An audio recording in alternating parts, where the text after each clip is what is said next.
Prelude in Violet.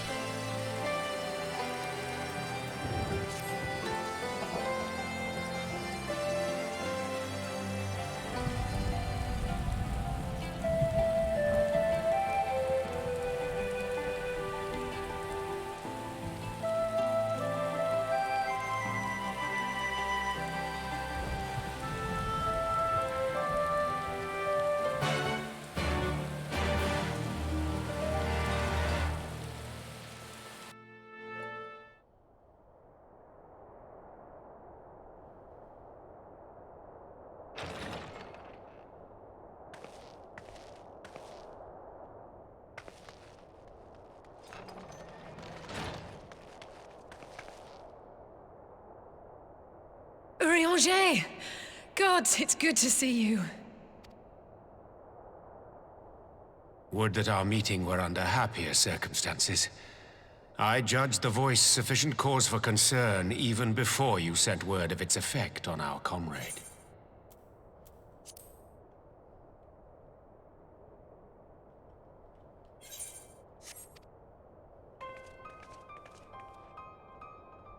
You heard it too, then?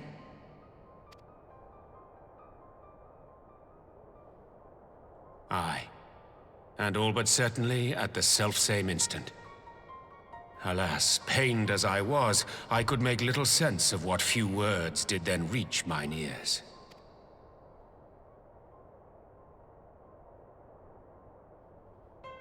Who do you think is responsible? Could this be the Ascians doing? No.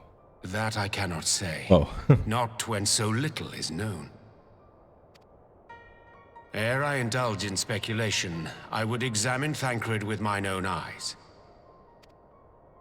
To Alamigo, then, without further delay. One other thing. During my visit to the Far East, I observed a strange phenomenon. Thou referrest, I presume, to the localized reduction in etheric density. How do you Well, know? that spares me the trouble of an explanation. Yes, I noted precisely that at two apparently unconnected locations. I take it the phenomenon is not limited to the Far East. I mean, she's totally so great, like her animations and her timing. Indeed not. Of late, our agents charged with surveilling the beast tribes have spoken of little else. In every corner of the realm, they tell of places in which the ether hath grown thin. Oh. I wonder if that has something to do with the doom of light that the voice spoke about. And if that's what we need to deal with. Naturally, my suspicions first turned to primal activity, but the areas thus affected betray no evidence of summoning. I must confess to being quite perplexed. So where is the ether going? Could it be siphoned? Not siphoned. Could it be drained? Is it being drained somewhere, or it's just naturally at this point it's running out? Or yeah, I don't know. If the same phenomenon is being observed in multiple locations on opposite sides of the world, we may safely discount regional factors. Needless to say, this warrants further investigation. Indeed, I shall make it my task to... Uh-oh.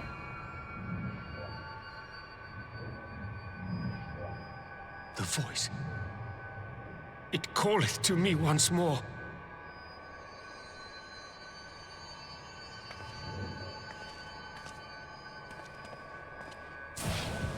Come on. Come on, you ranger. We kinda need you. I hear it too.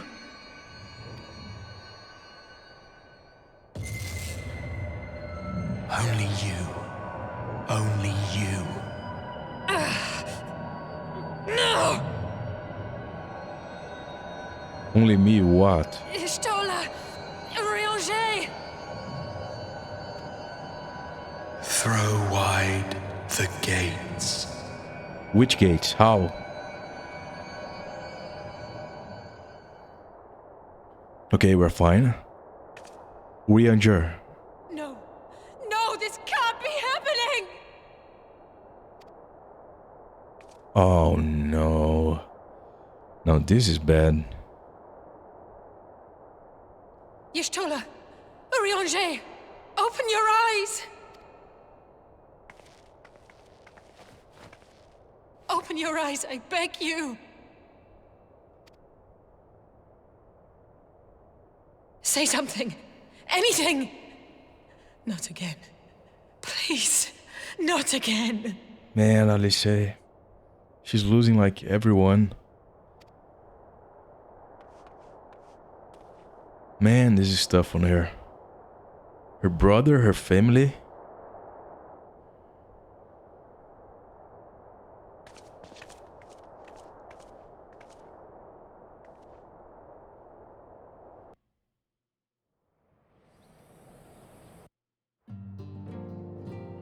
Okay, so the reason that the voice did that to those people specifically, I mean, the most valuable science, the most knowledgeable, the ones capable of actually bringing about the light, I think, or fighting the darkness, the most powerful science, is because if they are not out of the picture, then there will be another calamity. There will be the doom of light, or however he said it.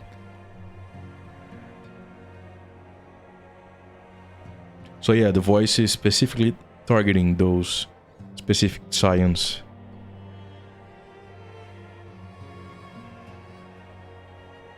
Because if they are around, then I won't do what I need to do, basically. Oh man, how do you say?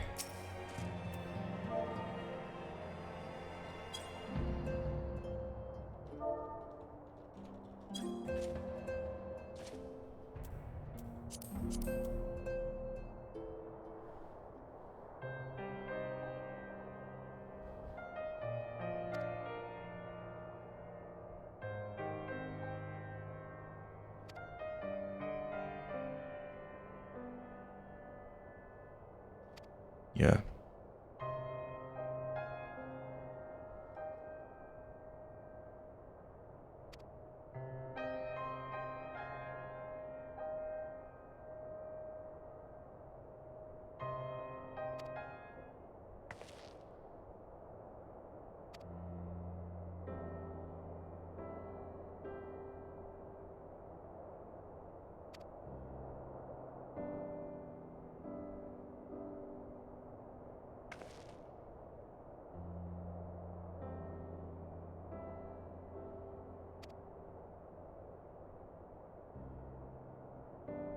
All right.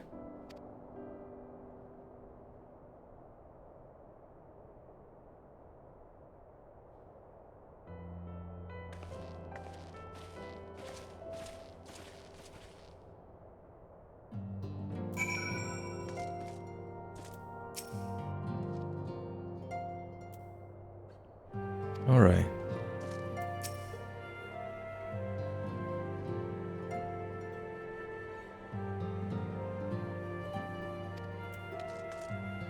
Wait. Yeah.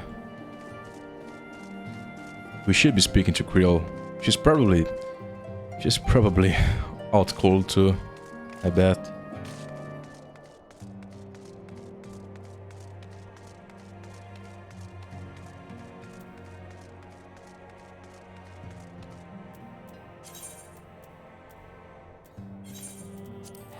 Not cold, sorry. She's passed out, I mean.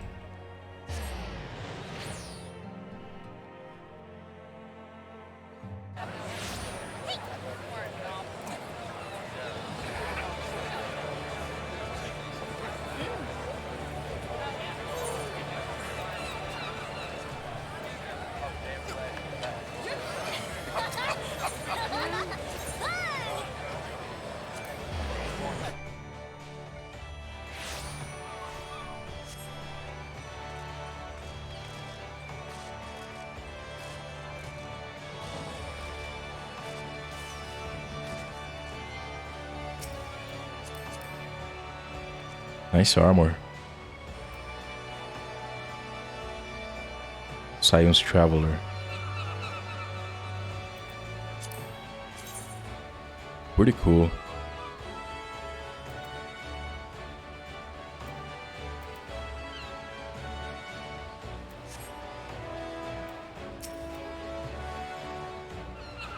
Gaboo.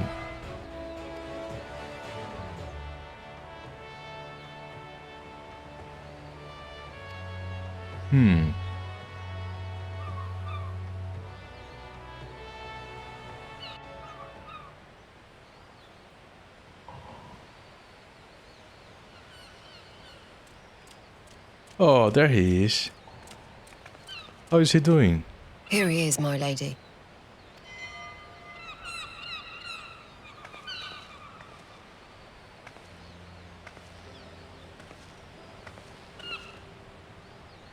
Gaboo, it's been too long. Oh, he's still not speaking.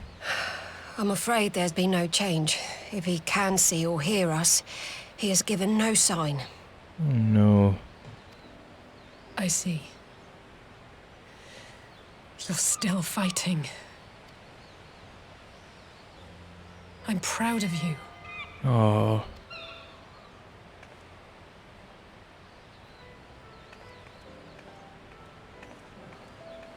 We promised that we would come and visit you together, didn't we? Alphino and I. I'm sorry that we haven't managed that yet. You know, with the three of us like this, does it not remind you of that night? Of the stars beyond count twinkling in the heavens? It does. I was feeling pretty low back then. Powerless. But I knew that my brother was close by if I needed him, and that the others would be waiting for me back at the Rising Stones. Not like now.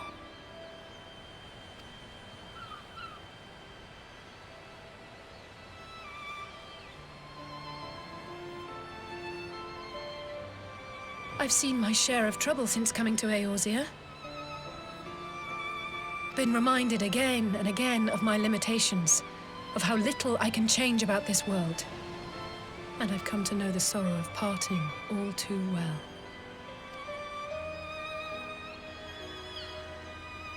But to have the people I hold dear struck down before my eyes, and be powerless to help them, that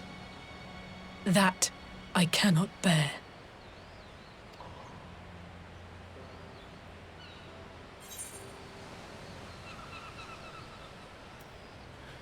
That's not a burden you have to carry alone.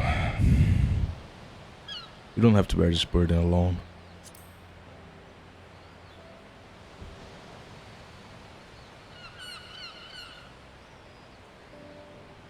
No, I don't. You're right.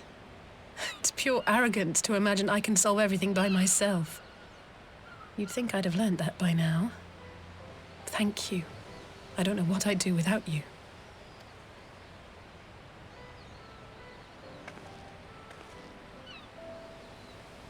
Well, that's more than enough brooding for one day.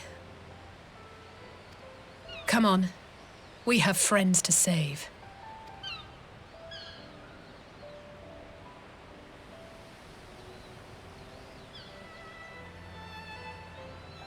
Oh, he's looking at her.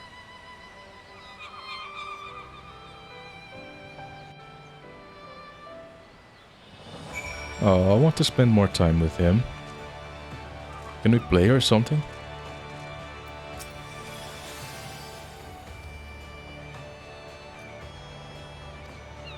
No, no problem. My pleasure to see Gubo again. Gubo, sorry. Preluding Violet, huh?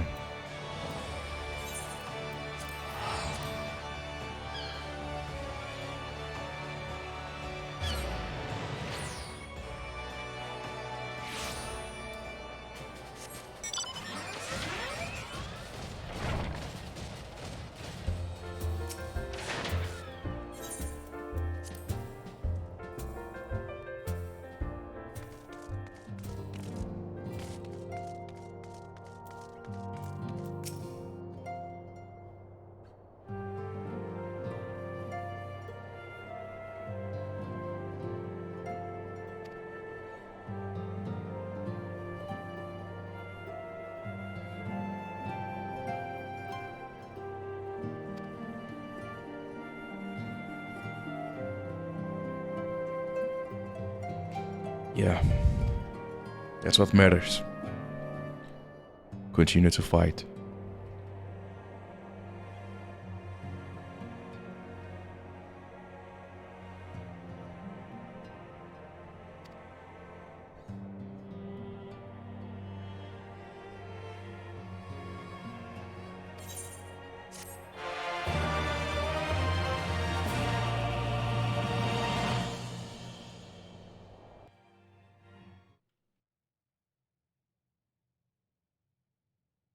The Imperial Palace.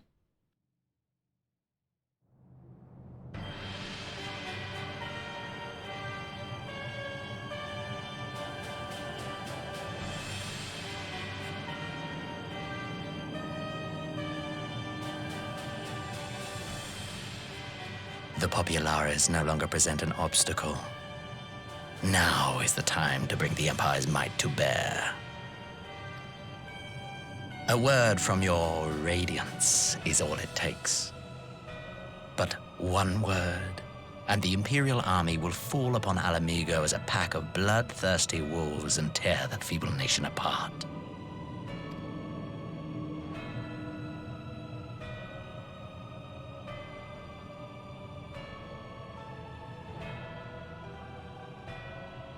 Have you no words for me? Is his voice different? His voice is a little bit different, isn't it? Maybe I'm imagining things. Maybe it's just the actor that he recorded those lines during a certain time period, and then some time passed and the actor changed a little bit.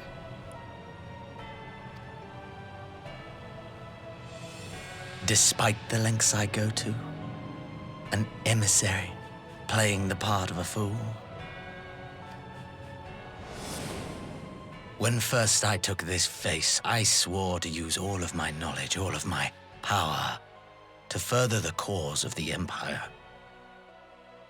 My deeds stand testament to my commitment.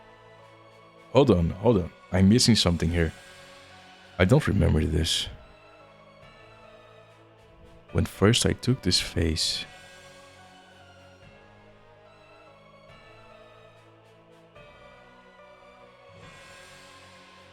So Xenos was an Ascian all along? What happened to the real Xenos? Maybe this is just after we killed him and then the Ascian took his body and... Well, in any case, we now know that it is a white Ascian that got Xenos' appearance.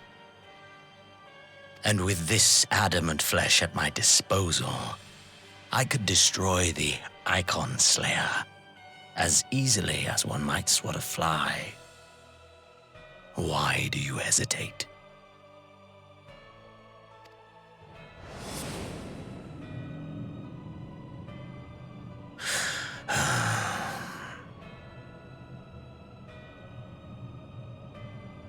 Our enemy is resourceful.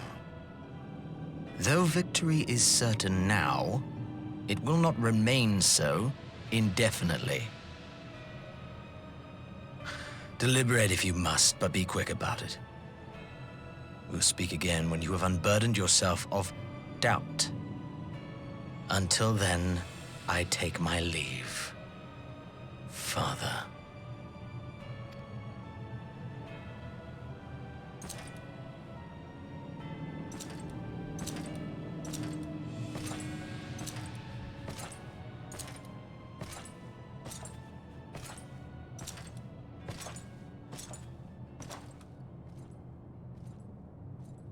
I should be the one to sigh.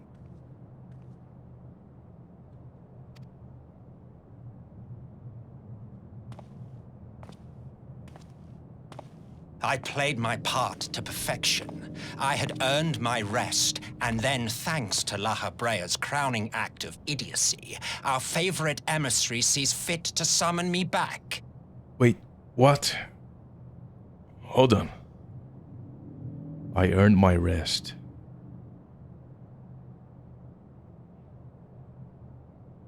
La Brea. Didn't we kill La Brea? No, we didn't. We killed the other one. No, wait. We did kill La Brea, didn't we?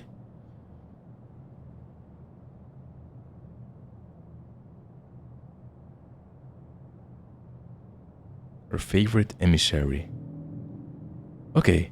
So, okay, that's not... They're not talking about La Brea.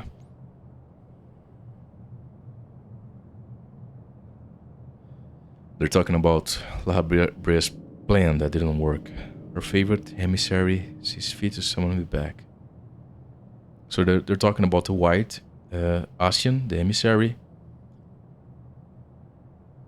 So this is Xenos, right? Elidibus was ever a warrior. A most tiresome trait, would you not agree?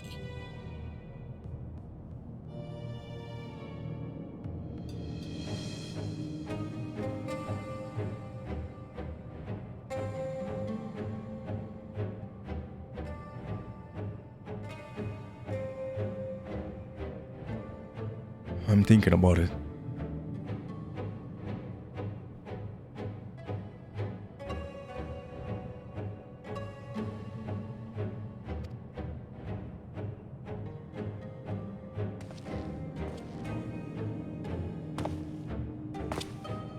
What? Have you no words for me either?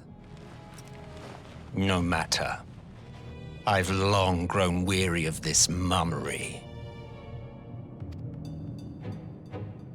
Now, my dearest grandson, let me remind you of your place in the simplest of terms. Grandson.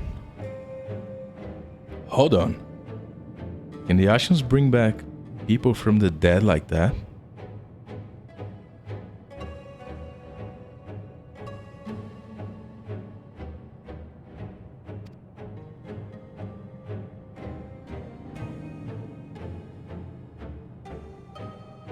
You do not make judgments, you administer them. Swiftly and to the letter. Naught else is your concern. Oh man, so the Emperor is like... he's being controlled. He doesn't actually have any power. Grandson.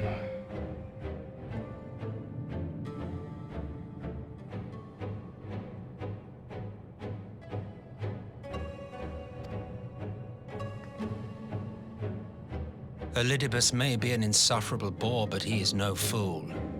His choices as emissary seldom err.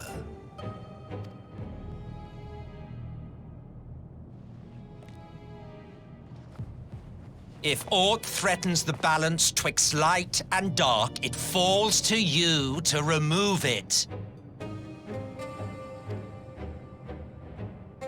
Be it by your own hands or by your armies, you have ample means at your disposal.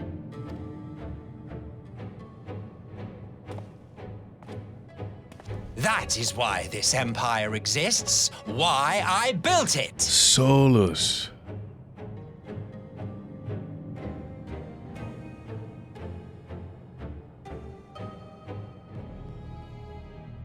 That's the guy that died, and then the war kind of he died without a heir, I think, and there was dispute between his nephew and someone else to get the throne.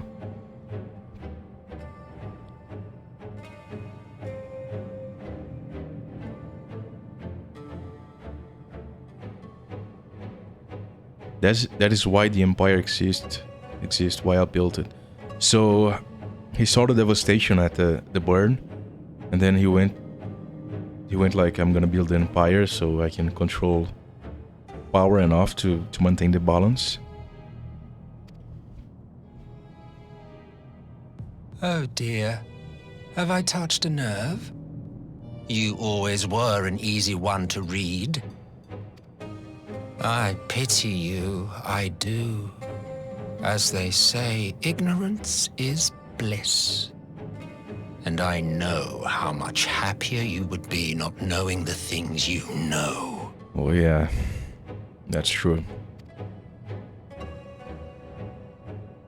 The founding father was an Ascian, and he created the Empire solely for the purpose of sowing the seeds of chaos.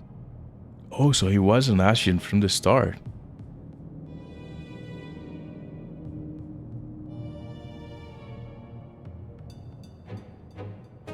So he was just an Ascian. Then he created the Empire, passing as a normal person here.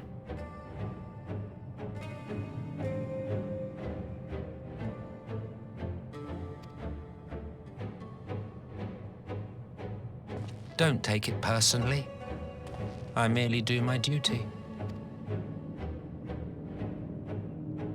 To bring about a calamity requires no small amount of power, and there is no surer way to obtain such power than by collecting powerful pawns. Wait, he wants to bring about a calamity?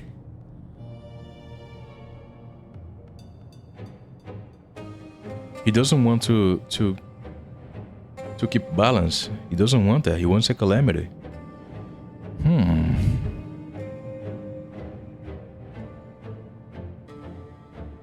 So we have the calamity of the Ascians, which is like darkness and Zodiac. And then you have the calamity of light, I guess, that the voice was talking about. Doom of light. And you have those two calamities. That's what I'm getting from this so far. Because the Ascians wouldn't want to bring about a calamity of light. Yeah, they are about darkness and everything. Anyway,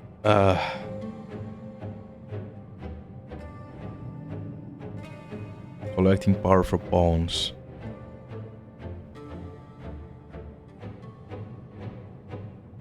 Okay, so the Ascians are our enemy. They don't want balance, they want a calamity. Okay. Just a different kind of calamity. To that end, I have labored long and hard, and I must say I am quite pleased with my handiwork, paltry though it seems in comparison to Alag. What did Alag want? Why is he comparing to Alag?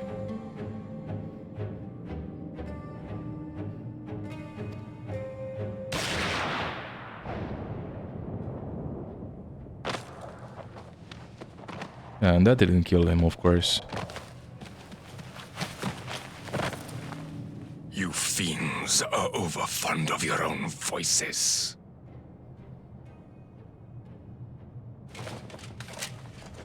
Mark me, Ascian. Man is the master of his own destiny.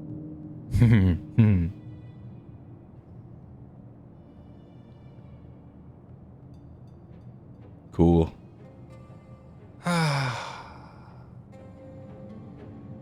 Such a waste of time and energy, both yours and mine.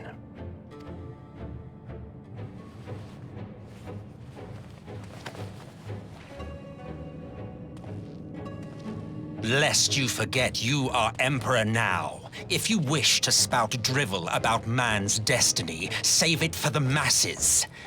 It will serve to give them a sense of purpose, and you pliant pieces for the game.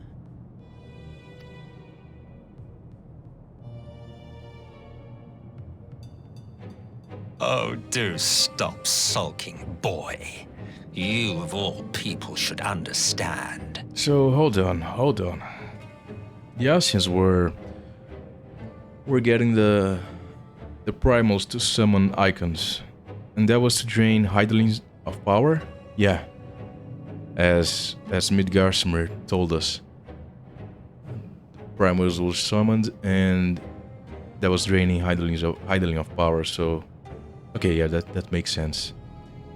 But then, why would the Empire be against summoning of primals if they were being controlled, if they were created by the Ascians?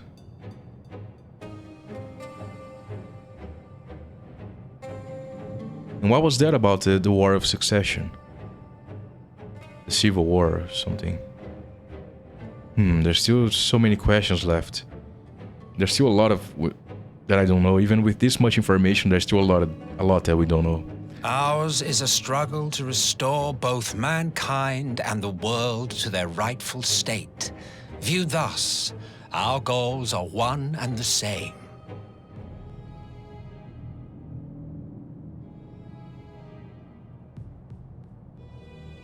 The rightful state.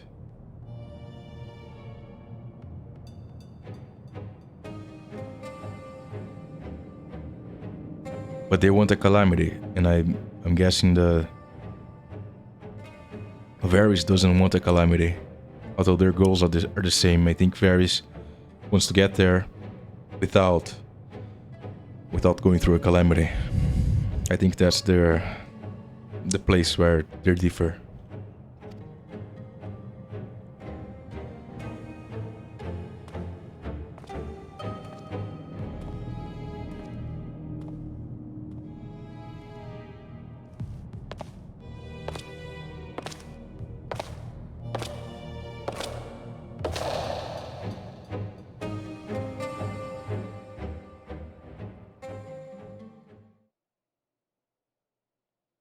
At a resistance encampment somewhere in the Empire.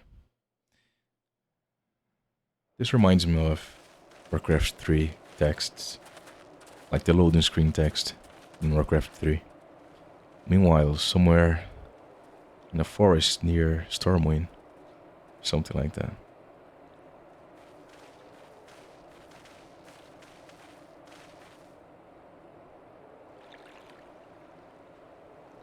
What in the world?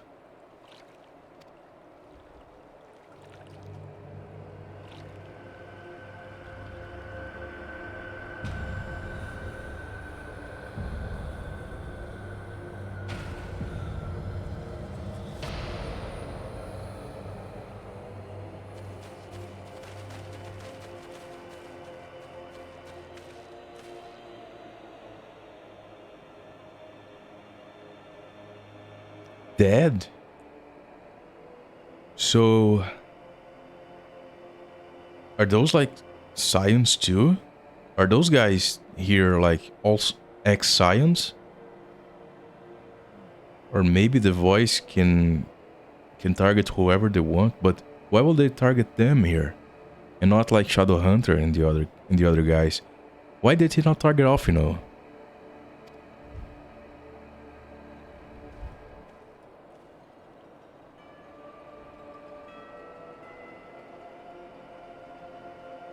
But they are straight up dead, not just unconscious.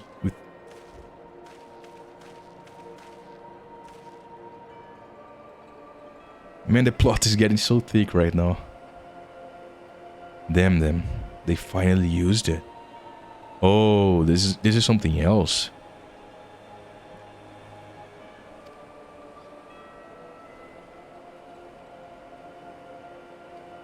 The Empire developed an alchemical weapon in Gerbania. A gas. Black rose. And to breathe it is to breathe your last. Oh man, so the Empire is now using chemical weapons, huh?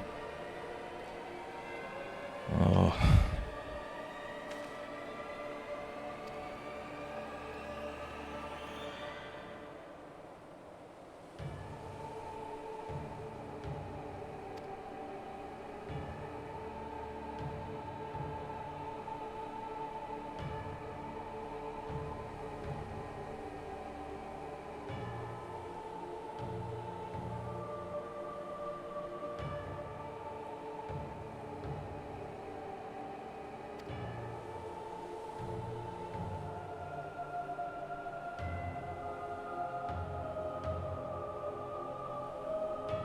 Oh man, this sucks.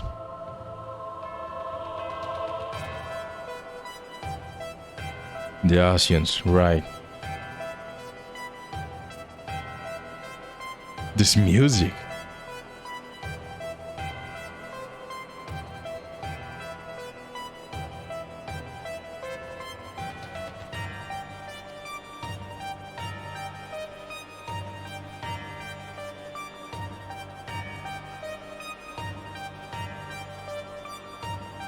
Bringers of chaos.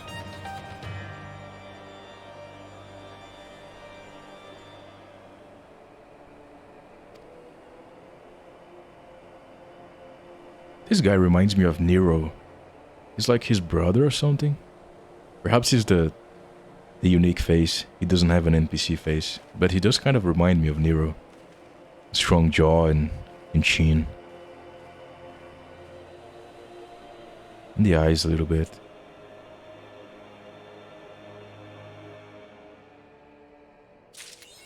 Oh wow, a history of violence.